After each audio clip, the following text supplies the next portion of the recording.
Good afternoon, Philadelphia. Thank you for joining us today. We're happy that you made the time in your day to join us for this virtual town hall to talk about unemployment insurance.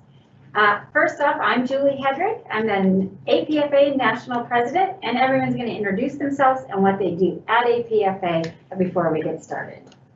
David? Thanks, Julie. My name is David Arnett. I'm the current contract and scheduling rep, and I've been working alongside Kelly Hagan on an unemployment specialist project here at APFA. And I'm Brian Walsh. I'm the APFA National Contract Chair, and I'm a DCA-based flight attendant. Hello, Philly. My base as well. I'm Eric Harris, APFA National Treasurer. Thanks for joining us. Hi, I'm Kelly Hagan, and I'm a contract scheduling rep who's an elected negotiator.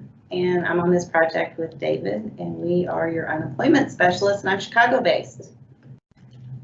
Hello, I'm Ankit Patel, Assistant to the National Treasurer, helping with this, and I'm LAX-based. Hi everyone, I'm Josh Black, APFA National Secretary, and I'm Phoenix-based. Glad to have you. Okay, thank you, everyone. So we first of all want to let you know how important it is for APFA to make sure that your questions are answered to help you get the most out of your unemployment as possible. And I can tell you, David and Kelly have been working on this for the past 6 months. They have become our unemployment experts, and they have helped many flight attendants with appeals process and other issues, just even getting their claims filed. We have to date, I believe, Kelly and David, it's 1.8 million you've helped flight attendants to get back by the appeal process, which is great, to say the least. I know today we're hopeful that we can answer as many state-specific questions for you as possible. As you probably have already seen, they have a video that they have put on the APFA website for the basics of unemployment insurance, as well as lots of information that we're going to walk you through where to find on our website today. One of the most important things, especially for our furloughed flight attendants, is to make sure that your email address is updated with the company as well as with APFA. We're going to walk you through where you can update your information on the company website on JetNet if you're a furloughed flight attendant. Brian, would you like to help us with that today?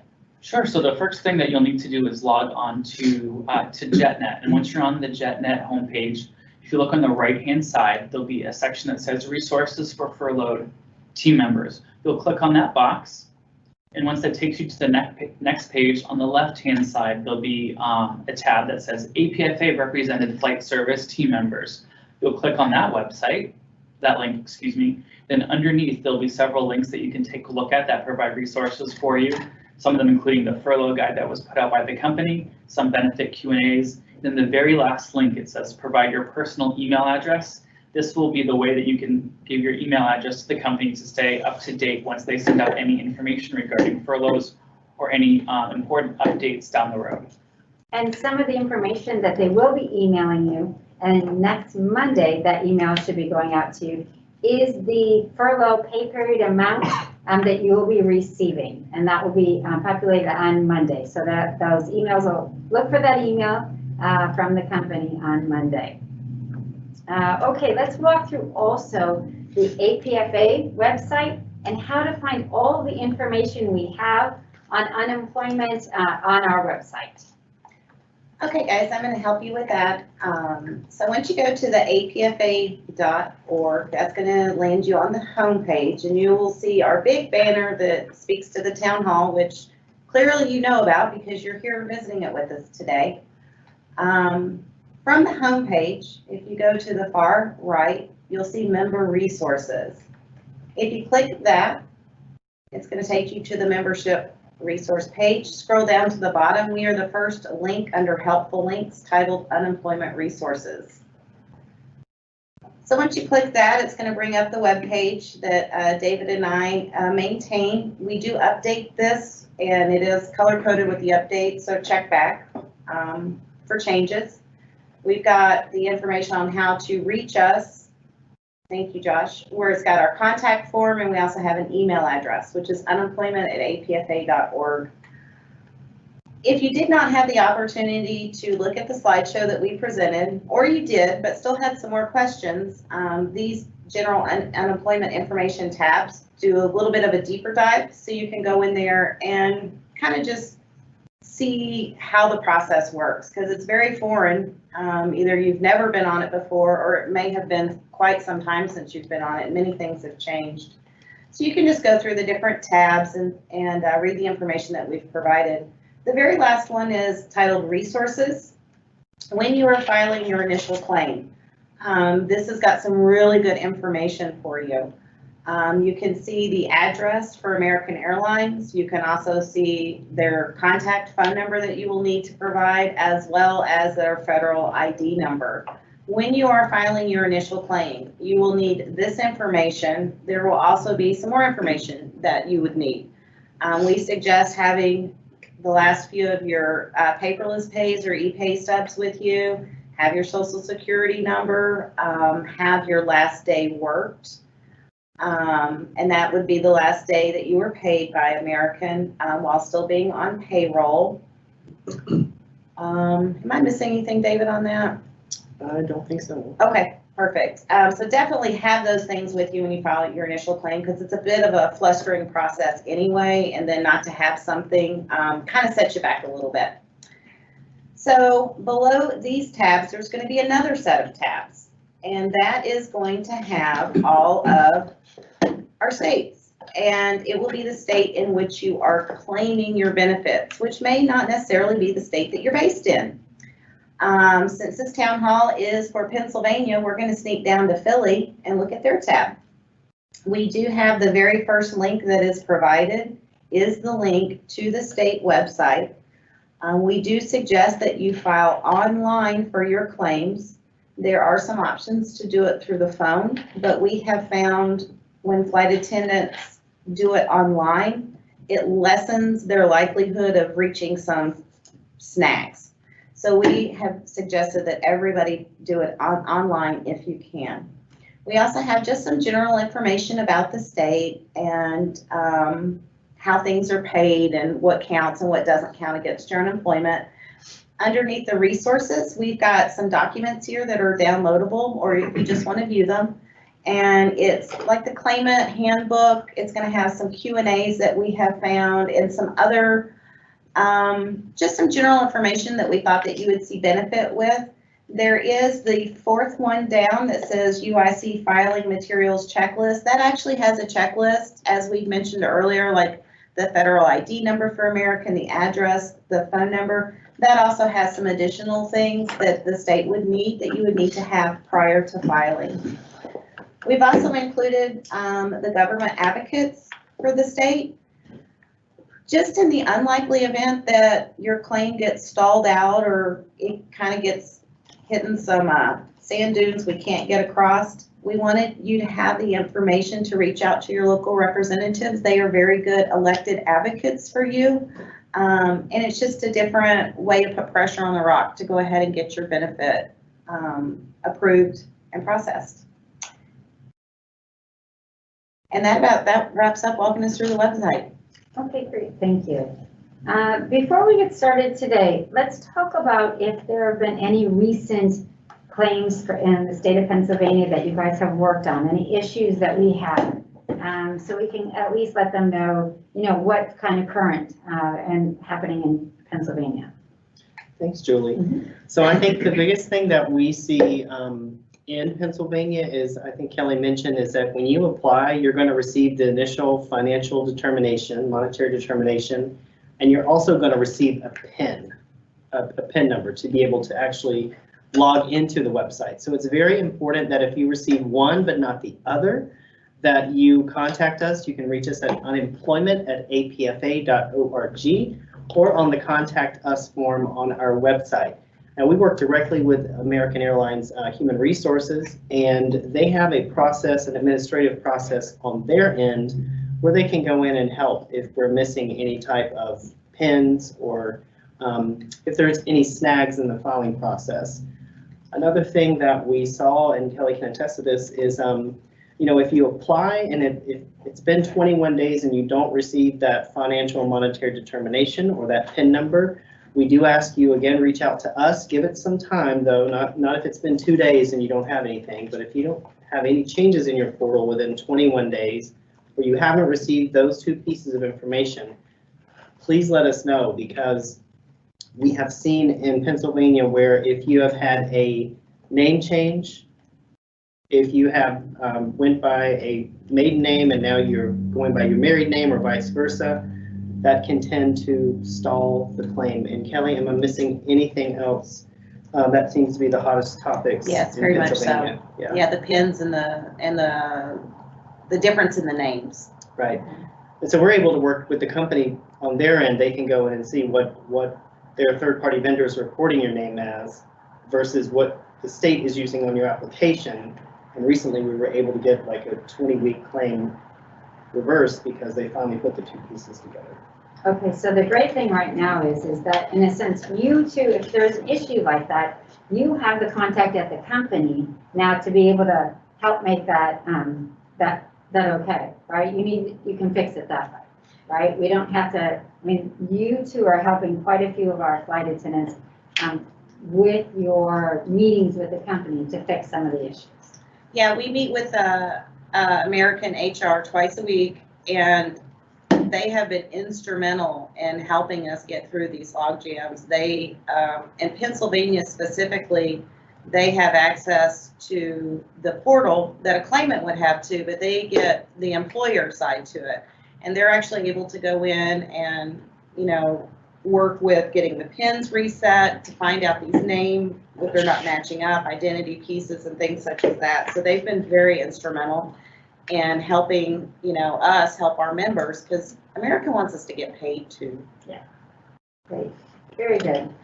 Okay, well, let's get started on these questions. They keep rolling in, so we better get moving on them.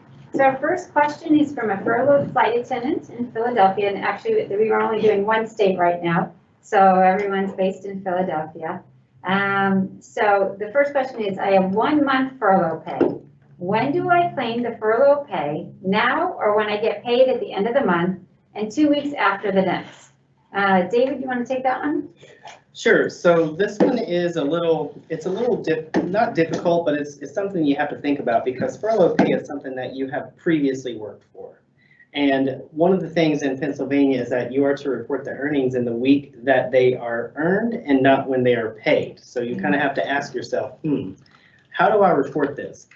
Well, if you break it down into your paycheck on the 15th of October is not going to be for any furlough pay. It's going to be your true-up pay for any flight hours that you had in September. So you're not going to see your first furlough pay until the 30th of October e-pays. And that is really up, or paperless pay. That is up to the claimant how he or she wishes to certify for those hours. And so we kind of leave that up to the individual claimant, because of course we can't advise you how you should or should not certify. But please know that those wages will be reported quarterly. They are reported quarterly to the state. So as long as you keep that in the back of your mind and you claim those hours in some rhyme or reason, then you should be good with the state. Okay, great, thank you. Okay, next question. This is also from a furloughed flight attendant. I have a 1 month of furlough pay and paid out for my 45 hours vacation this week. This Sunday will be my first bi-weekly claim. I calculated 90 hours of furlough pay. How do I report the vacation and furlough pay? Let's stop right there. First, let's answer that one. How do they report the vacation and furlough pay? Okay, so we're going to look at those as 2 separate things right now. Let's talk about how we're going to look at the furlough pay. So I'm going to build off of what David had said, that is going to be reported by American to the state that it is earnings, and it will be reported on a quarterly basis. So the final quarter of this year is going to be October, November, December. So all that furlough pay in those periods will be reported quarterly. So just however you want to report it. Now keep in mind that time, that amount of money will be measured against your weekly benefit amount. So Pennsylvania is not a state where you are able to gather both of those at one time. One will be measured against the other. Now, on the vacation piece, Pennsylvania, they look at their vacation a little bit differently than most states. So because you are getting a buyout on your vacation due to the furlough, that will not measure against your unemployment. So be very cognizant of that when you are answering those questions, and read the question fully. Okay, so just I want to make sure I have this straight. Yes. Furlough pay measures against the unemployment. Vacation pay does not measure against the unemployment in the Correct. state of Pennsylvania. Correct, because it is a vacation buyout. Okay, all right, great. Okay, so at the bottom of this question, we also have moving forward. My third and fourth week for the next biweekly claim is 22 and a half hours each week. How do we do the math? So because that's going to play back into, I believe, the original question, which is, how do I need to claim this for the weeks? And as David had mentioned, your October 15th paycheck is going to be your true up. So your furlough pay is not even going to start kicking in until the end of October into November. So really, you can look at it. Do you want to claim it weekly? Do you want to claim it bi-weekly? Do you want to claim it monthly? Since it does measure against your weekly benefit amount, it might behoove you to just claim it monthly and just have it zero out 1 month of your weekly benefit, and then your other 3 weeks are pure. Or you could divide it out, take your monthly pay, divide it by 4, and claim that each week. I would suggest, and this is what I love flight attendants, they teach us the greatest things. That's what a lot of flight attendants have done in other bases. They have actually mathed out each of those equations with their pay scale and with their weekly benefit amount to figure out which one is going to realize the greatest benefit for them at the end of the day. Because once again, Pennsylvania is going to look at what American is giving them on a quarterly basis, and as long as those hours, as long as that matches up, they don't care how you claim it. Okay, thanks, Kelly. Okay, the next question, I believe we saw this when we were going through the website, but I'll let you reiterate the answer to it. Where exactly do I find my federal employment ID number? I guess this is for the flight attendant, is actually asking for themselves. Is that correct? Or is this for the company? I went to my furlough page and could not find anything. David, I'm thinking we saw the federal ID number, but that was for the company out there. So this flight attendant is asking for themselves, it looks like. If they're asking for their federal employment ID number, I think they're actually looking for the company federal ID number, Okay.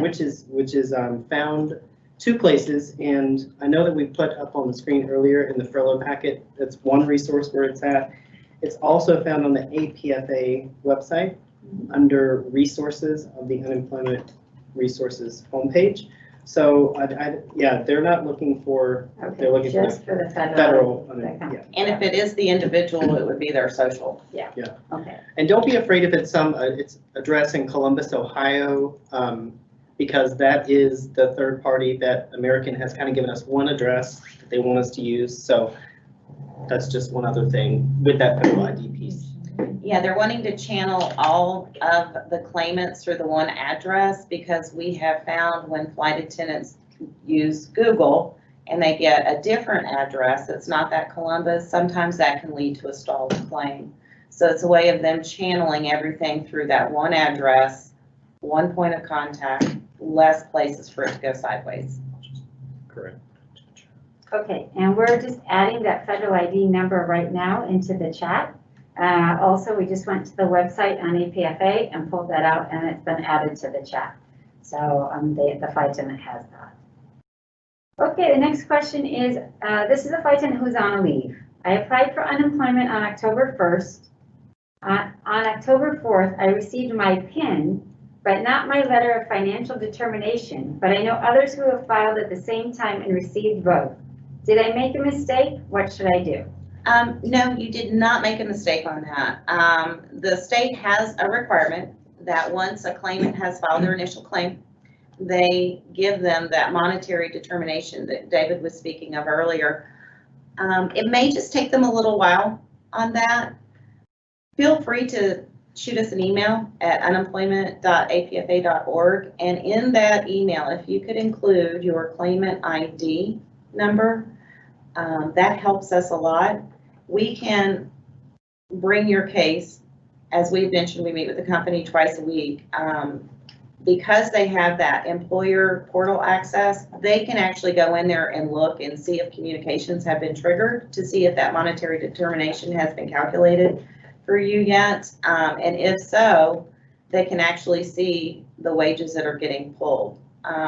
We have seen a couple of little lags on some people getting the monetary determinations in the event that they were based in multiple places and the state's only capturing the wages that they see within their state.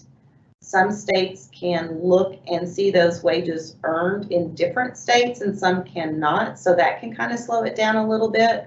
I wouldn't have apprehension at this point, but I would definitely just shoot us an email so that way we can kind of troubleshoot it on our end just to make sure that there isn't a speed bump in there. Okay. Okay, next question is a flight attendant who is on a leave of absence. And the question is, I'm on a leave ending October 31st. I come back to work in November. If another partial paid leave is ever available, I would like to take it. If that happens, how many weeks of unemployment can you receive now? And would I need to open a new unemployment claim or continue my current claim? And how do I do that? I would ask PA unemployment, but it is impossible to contact them. So good, at least it's not that impossible to contact us here, right? Okay, David, do you want to take that one? So this has many parts to it, so I will break it down into pieces. So first, it sounds like you were on a previous leave of absence and you were collecting unemployment. So if that is the case, in Pennsylvania, what will happen is if you decide to reapply for a claim, it will actually revert back to your initial claim because your initial claim is good for 12 months from the date of filing. So it's not that you stop filing and then you reapply and you get 26 more weeks and 13 weeks of PEUC and 7 weeks of extended benefit, but it's all based on your initial monetary or financial determination that you received when you first applied. So if you were to reapply, you're going to go back onto the the Office of Unemployment Compensation website. It's uc.pa.gov. And there are 3 options. You can do it online, and it definitely says here that the reopen process is going to look exactly the same as the initial claim process. So please do not think that you're making a mistake because it says note. It's exactly the same. There's also a paper form and there's also a phone call. Like we've mentioned, the company has suggested and the state has told us, please do not, if you can, try to file exactly online because it's going to capture the information correctly. And it's the most fastest and efficient way. And the other part of the question, I think we've answered pretty much all of it. Now we just have to wait for another PSP to pass so that we can possibly have some more partial leaves available. Absolutely. David, you brought up when you were answering that, how many total weeks in Pennsylvania can you claim for? Or can you receive a benefit for? Sure, so you get 26 weeks of state benefit, and then after you exhaust the state benefit, you go into 13 weeks of the PEUC, which is from the CARES Act, is the Pandemic Emergency Unemployment Compensation. That is scheduled to end the week of December 26th. And then depending on the state unemployment rate at the time that you've exhausted both the state and the PEUC benefit, some states have tacked on an additional 7 weeks, and it could go even higher. So when you ask the question of how long can I be on unemployment, at this time, we can't concretely answer that question. Can I add to that? Please. The extended benefit programs on a state level and a federal level are tied to the state and federal unemployment rates at that time. So if we see the unemployment rates soaring, or we see them, resolving themselves, that can expand or limit your ability to tap into those extended benefits. So once whatever program that you're currently on, once it concludes, then we look at that snapshot of what you're looking at that time. Because like after September 11th, I know I was a Pennsylvania claimant then, we were able to be on unemployment for in excess of a year. So. Great. All right, thank you. Okay, next question is from a flight attendant who has taken a VOP. Can you still file for unemployment if you are now collecting Social Security? And Kelly, I think you're going to answer that one. Yes, ma'am. Yes, you can. If you are on your own personal Social Security or spousal Social Security, you are able to claim unemployment. It will not be measured against it. If you are on Social Security disability, that's a little bit different depending on the specific reason for that. So if it is a Social Security disability, I would suggest emailing us. So that way we can look into it and ask those personal questions there to figure out if that will be measured against it. But any other type of Social Security, you can double dip. Perfect. Okay. Okay, next question is from another flight attendant who's taken the VOP. How do I resubmit to receive unemployment benefits since I took a 70-hour VLOA in September and am now retired with a lump sum? They took the 70 hours and now they retired with a lump sum. So they went from the 70-hour VLOA to the lump sum. So, okay, so if you had an existing claim prior to going on the VLOA, and then you went to the VLOA, and now you're on a lump sum VOP, you would do the process that we just explained to you in the previous question, which is to reopen your existing claim by going to uc.pa.gov and completing the application online. However, if you are a new claimant, then you would, but it sounds like you already have an active claim, so that would be the process that you would need to file. If you're going from a VLOA to a VOP and you need to be a new claimant, then you would still follow the same process, going to the online portal and applying for a new application. Okay, and you said once you filed the claim, that was good for 12 months, right? 12 months from the date of filing. Okay, perfect. Thank you. Okay, this is a four-parter question, so we'll take it one at a time, and this is from a furloughed flight attendant. If my benefit claim is open from being on one of the paid leaves, do I have to follow up with the unemployment office and now state that I am furloughed? Kelly, you want to take that one first? Yes, ma'am. Okay, so you were on a paid leave, so that would have been reported as reduced hours working, all available hours. And you would have been disclosing to the state the hours that you received, which I'm assuming would have been 19 hours. And now that you've transitioned to a furlough status, how does that look? You would still stay on the original claim. You would keep certifying, which is every other week, saying, hey, you're going to raise your hand to the state and say, I'm going to need you to pay some money. But since you aren't receiving, you would be receiving your furlough pay, so then you would be reporting it such as you did the 19 hours. Once that furlough pay has concluded, then you would be transitioning to zero pay. And then at that point, you would have nothing to report. So you would be getting your full weekly benefit amount at that time. So throughout that whole process, you have transitioned to a couple of different things, right? You were on a leave, then you transitioned to a full furlough pay period, then to a zero pay period. And you're still working off of the same claim. So how you are going to be following up with the unemployment office on that is when you certify and how you report that money. Okay, I think you answered question number 2 for the flight attendant already. So let's go to flight number 3. Do I have to record my vacation? And is that deducted from my weekly benefit?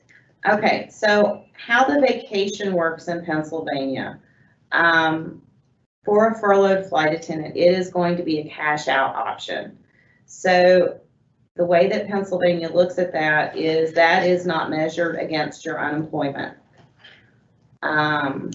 I'm going to expand on this one, and I know it's not your situation, but we may have some people on here that have that question, because I do know that we've got those unpaid 1 month leaves going on right now. And if you are one of those flight attendants and you have vacation in that month and you are filing for unemployment, that vacation will be measured against your unemployment. It is allocated vacation. It is not a buyout vacation situation. So buyout vacations, not measured against unemployment. Allocated vacation is measured against unemployment. Okay, so I'm just making sure I got that. No, totally. So I'm a furloughed flight attendant. My vacation is not measured against Correct. my unemployment. But if I'm on a leave, and I get vacation payout, then it is. If you're on a leave, that the vacation is on your schedule, Okay. on your line, is So that allocated, month, yeah, that will be measured against it, because it is looked as earnings. okay, perfect. Okay, and then the last question here is there a way AA can confirm the average hours we calculate so we are not overstating or understating what is recorded? I'm guessing that might be for furlough pay period? That's how I read that. By the way, thank you for that question, because that is something that David and I have been crazy about lately. I believe Julie had mentioned it on the intro. The company will be emailing that to you on Monday, so that way you won't be in a place where you're either shortchanging yourself or shortchanging the state. So definitely sign up with American with your personal email address so that you ensure that you receive that information on Monday. And also, don't forget, if you are doing that, go ahead and check in with us too to make sure we have the right email address for you. Okay, great. Okay, next question is from a flight attendant who has taken the VIA. It looks, okay, she says, I took the PVLOA followed by the October VIA. While under the PVLOA, I was receiving UI. Am I still eligible for UI under the VIA? According to the APFA quick reference chart, to break down the VIA options for the reduction in force, under VIA option B, it states unemployment contested, not actively. David, you want to take that one on? Absolutely. So again, if you currently have an active plan and you're transitioning from one status to another, for example, you go from a PVLOA to a VIA, the only time that that you may encounter an issue is when you have reached the maximum state benefit. In Pennsylvania, it's 26 weeks. What Kelly and I are somewhat seeing in different areas is when the claimant reaches the maximum state benefit, there is some type of recertification done by the state, and they contact American. And we're seeing some stalls there with basically, with the going into the PEUC. But in terms of, are you eligible? Absolutely. You may file, but it's up to the state whether or not you will continue to be eligible. You just want to make sure that you go back onto the website. If your claim is inactive, you're going to just reapply for your current claim and continue the certification process. If you continue to certify while you were on the VLOA, your claim is going to be active and you will just continue to certify throughout the VIA. And of course, if you run into any issues, you can always reach us at unemployment@apfa.org. Okay, you brought up that word certified, and I know from watching your video, I got from that we must always certify. Do you want to expand on that a little bit more, just to the importance of why we must certify? I cannot stress enough how important the certification process is, because that is you raising your hand to the state and going, pay me, I need money this week or these 2 weeks. So we're seeing processing times 4 to 8 weeks from initial claim to receiving first benefit. That can be frustrating. During that whole time, keep raising your hand, keep certifying, and tell them that, you know, I need my entitled benefit. Even if you get that financial determination that's low and you're questioning it, and you may have to appeal that because they're not capturing all your wages, keep certifying during that time, because you're going to be eligible for retro pay once all that gets fixed.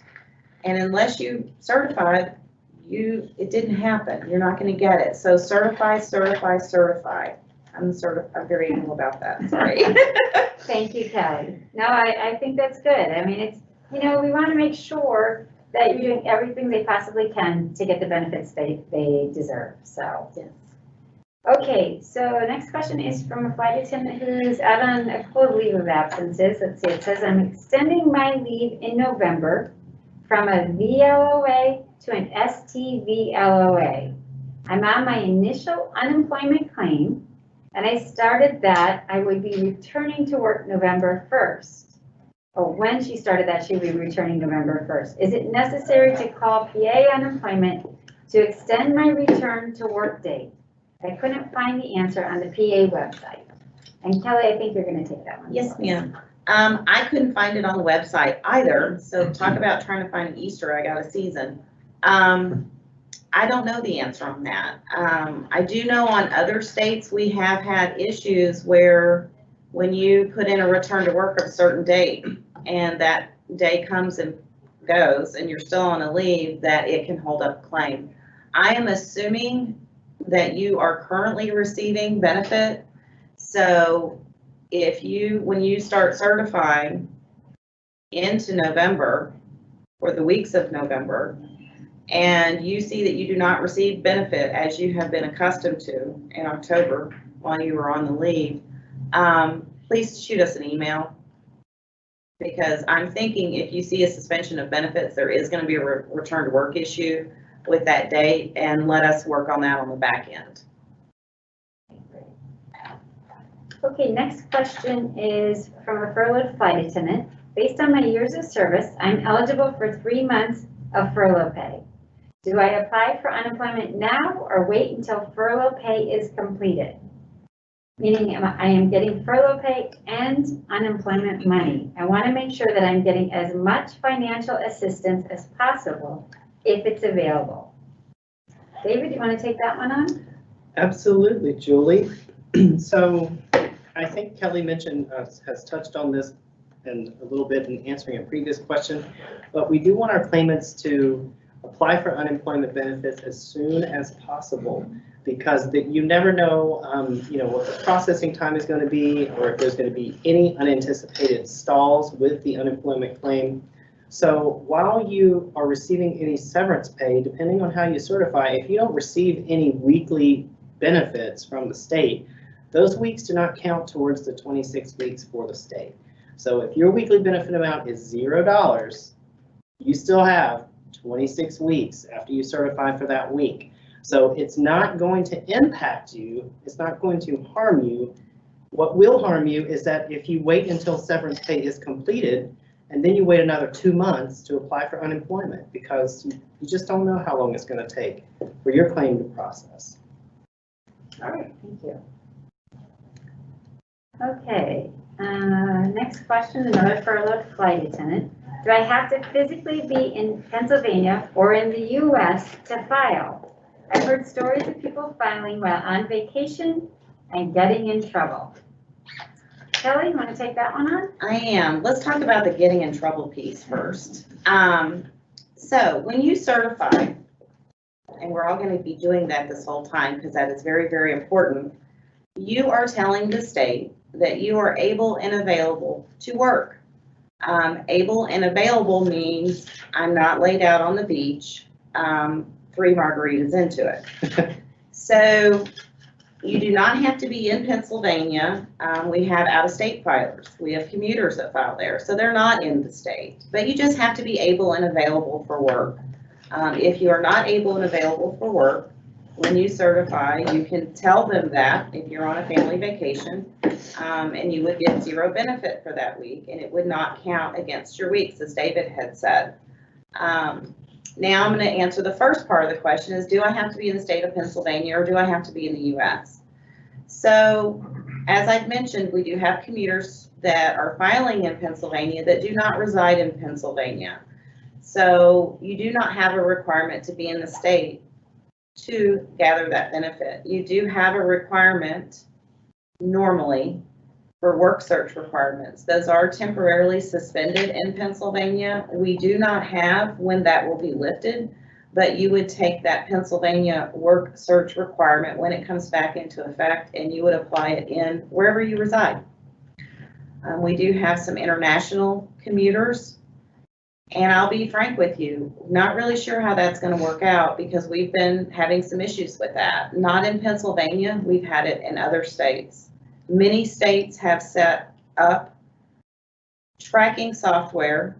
So when you go online to certify, they look and see, do you have a vanishing VPN? And if that comes up, you will get flagged and it will shut down your benefits. And that is a very hard process to go in and repair. So we advise to just stay away from that if possible. Okay, great.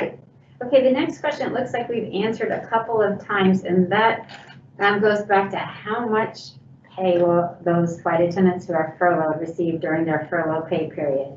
And we'll just mention it again that on October 19th, Monday, the company, if they have your personal email address, they will be sending you an email that tells you what your pay will be during the furlough pay period. Okay, next question. Is furlough pay considered severance? David, you want to take that one on? Sure, and actually this is considered severance pay. It's from the JCBA. It's in section 23C 13. It actually carves out what severance pay is and how much severance pay you're entitled to based on your occupational seniority date. And we did send out a hotline, maybe it was one last week, I want to say, that talks about furlough pay, severance pay, and medical benefits. So that can help you calculate pretty much the severance pay period. Okay, and we've got one more question here today, and I think we've touched on this, but we might as well touch on it again. How often do we have to certify in Philadelphia? And Kelly, we'll let you take that one. I get a certified question? Awesome. So in Pennsylvania, you do it every other week, and it will be for the 2 weeks previous to you certifying. And it will have it broken down in this week were you able and available, in this week were you able and available. Then you'll answer your questions and then happy direct deposit. Yay. Okay, so everybody in the room, what do we have to make sure we do if we're putting in for unemployment insurance? Certify. But I think too, it's very important. We probably have some flight attendants on the call that say, well, what if I can't certify? So what happens in that period? How do they capture my back pay? Let's say my claim is stalled and I can't certify. So in this case, you can't certify, so how is the state going to know how much money I'm entitled to?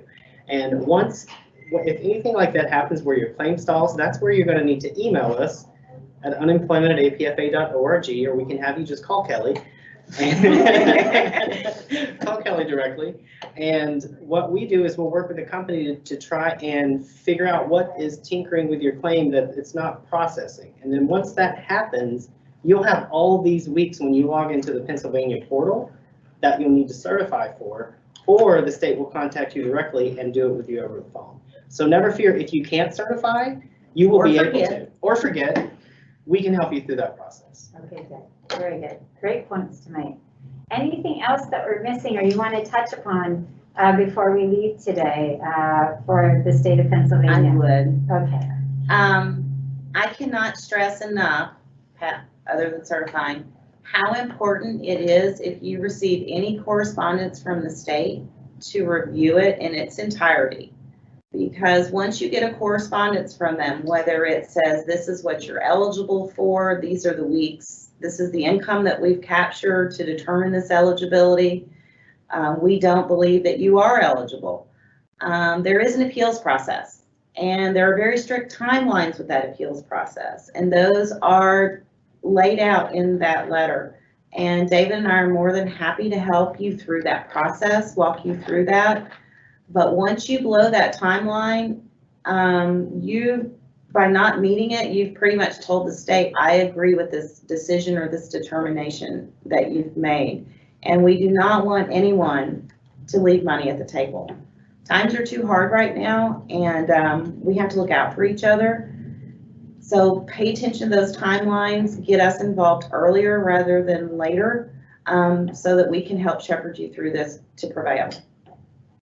Okay, anything else from me, Dave? Yeah, one other thing is that if you have exhausted your state benefit and you're going into the pandemic emergency unemployment compensation benefit, that is automatic in Pennsylvania. You do not have to complete a new application. You don't have to do anything. The state will automatically enroll you into the PEUC. And if for some reason you get a snag in your claim and your claim stalls, please let us know. But you know, we haven't had many issues with the claimants going into that. We're just now getting to the point where the May people that have been on unemployment are going into that. So if you run into any issues, please give us, you know, send us an email or use the contact us form on the APFA website to let us know. Okay, and it looks like while we've been talking, we got one more question in. So let's see if we can answer this before we go. It says, according to the PAUI website, severance pay does not affect your weekly benefit as long as it does not exceed $21,900. Am I correct then that I should begin filing immediately and still collect the maximum benefit? Always, always, always file immediately. As we've said, with this processing delays, go ahead and, you know, get your foot in that door. As far as the 21.9 on that, when we were researching their severance pay, how it is calculated, Pennsylvania is very unique in how they do their calculation. And David, correct me if I'm wrong on this, but it's like 50% of the average state wage, which Median salary, it's some weird formula that we can't find the number of, and we've inquired into it, and they can't give us what that median state wage is to figure it out. When you apply, they will give you that financial determination. When you apply, you are also going to be putting in your severance. They have that included in it, right, David? Where it actually has all those numbers laid out for the claimant? Correct. Okay, so when you get that, we've never seen that. We would like to see that. So if anybody who's unfortunately furloughed gets that, if they could just send us a copy of that, because I know we've reached out with the company and stuff, trying to figure out how they do that calculation, because it's very foreign to us and we can't find it down. But regardless, Pennsylvania is a reportable severance state. Ultimately, they're the ones that figure out that monetary determination and if it measures against your unemployment or not. Once you get it, I would question it just because it is so vague, and we can help you through that. Can I just piggyback Yes. off that? If please send that to us, because this is Kelly and my first time going through severance pay in certain states. What the state says they're going to do and how they do it, we want to make sure it's consistent. So any examples of that you get, send to us, because you know we'll go through it together to make sure that the state's doing what we've researched and what they say they're going to do. Right. Unemployment@apfa.org. I can't thank you two enough for all of your knowledge and especially your attention to detail when it comes to each state and how each state is done differently. I know when we think about it, we have possibly up to 14,000 flight attendants that could be on unemployment. And I'm sorry I'm telling you two this right now, but I'm sure you've already thought about that. But really between our VOPs and our leaves and our furloughs, right, we have quite a few flight attendants who are on unemployment. And it's so important that they get the right information so that they can get the money they deserve. So I thank you so much for all your time, effort, and energy put into this, because I know this is a lot of details and I know you're helping many, many flight attendants. As I stated earlier, They've already gotten help to get back $1.8 million for our flight attendants in their paychecks. So thank you. I hope this was helpful to all of you today. These virtual town halls are recorded and they will be on the website. So if you missed something, you can always go back and watch the town hall again. Also, if you have friends that wish they could have been on this town hall and missed the information, they can go back and watch the town hall to get that information. As well, don't forget, there's the really great video that the two of them have put together that go through the basics of unemployment, and also on the APFA website, we have so much information for you on unemployment. So thank you for joining us today, and please let us know if there's anything we can do to help support you while you're out. Thank you. Thank you. Thanks, Philadelphia.